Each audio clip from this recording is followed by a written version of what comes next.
धनंजय मुंडे यांनी हातवारे करून त्यांना तिथेच थांबवलं. सुरेश थांबा, सुरेश थांबा. कायदा सुव्यवस्थेचा प्रश्न आहे कार्यालयामध्ये. सुमित्रा पवार अजून किती दिवस गुंगीची गुडिया बनून राहतील? धनंजय मुंडे हे बीडचे हुकुमशाह आहे.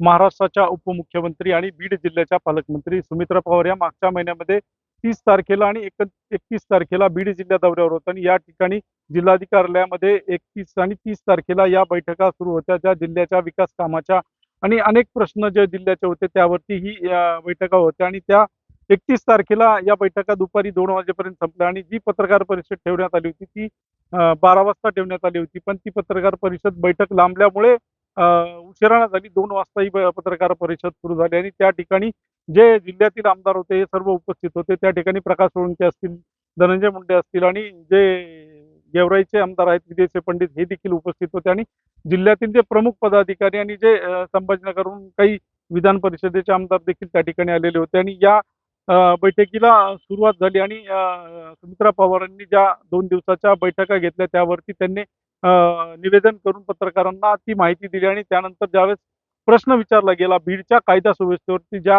एका पत्रकाराने प्रश्न विचारला, जे इलेक्ट्रॉनिक मीडियाचे सुरेश आहेत त्यांनी तो प्रश्न विचारला होता की बीड जिल्ह्यात कायदा सुव्यवस्थेचा प्रश्न निर्माण होतोय आणि एका समाज कल्याण खात्याच्या आवारामध्ये एका शिक्षकाला मारहाण होती. हा प्रश्न त्यांनी तिथे विचारण्याचा प्रयत्न केला, पण त्याच वेळेस त्यांना तिथे रोखण्यात आलं आणि त्यावेळेस धनंजय मुंडे यांनी हातवारे करून त्यांना तिथेच थांबवलं. सुरेश थांबा, सुरेश थांबा असं देखील त्यावेळेस त्या व्हिडिओमधून आपल्याला पाहायला मिळालं. आणि याच आता व्हिडिओ सध्या जो व्हायरल होत आहे आणि त्या ठिकाणी महाराष्ट्र काँग्रेसच्या ट्विटर हँडलवरनं आता सुमित्रा पवारांच्या पत्रकार परिषदेचा हा व्हिडिओ सध्या जोरदार प्रमाणे व्हायरल होतो आणि त्यावरती काही ओळी देखील लिहिलेल्या आहेत त्यांनी. सुमित्रा पवार अजून किती दिवस गुंगीची गुडिया बनून राहतील अशा आशयाचं देखील त्यावरती लिहिलेलं आहे. आणि दुसरं म्हणजे त्यावरती धनंजय मुंडे यांच्यावर देखील टीका करण्यात आली. त्यावरती धनंजय मुंडे हे बीडचे हुकुमशाह आहे असं देखील त्या व्हिडिओवरती या 2 आशय लिहून त्यावरती पोस्ट करण्यात आले. आणि सध्या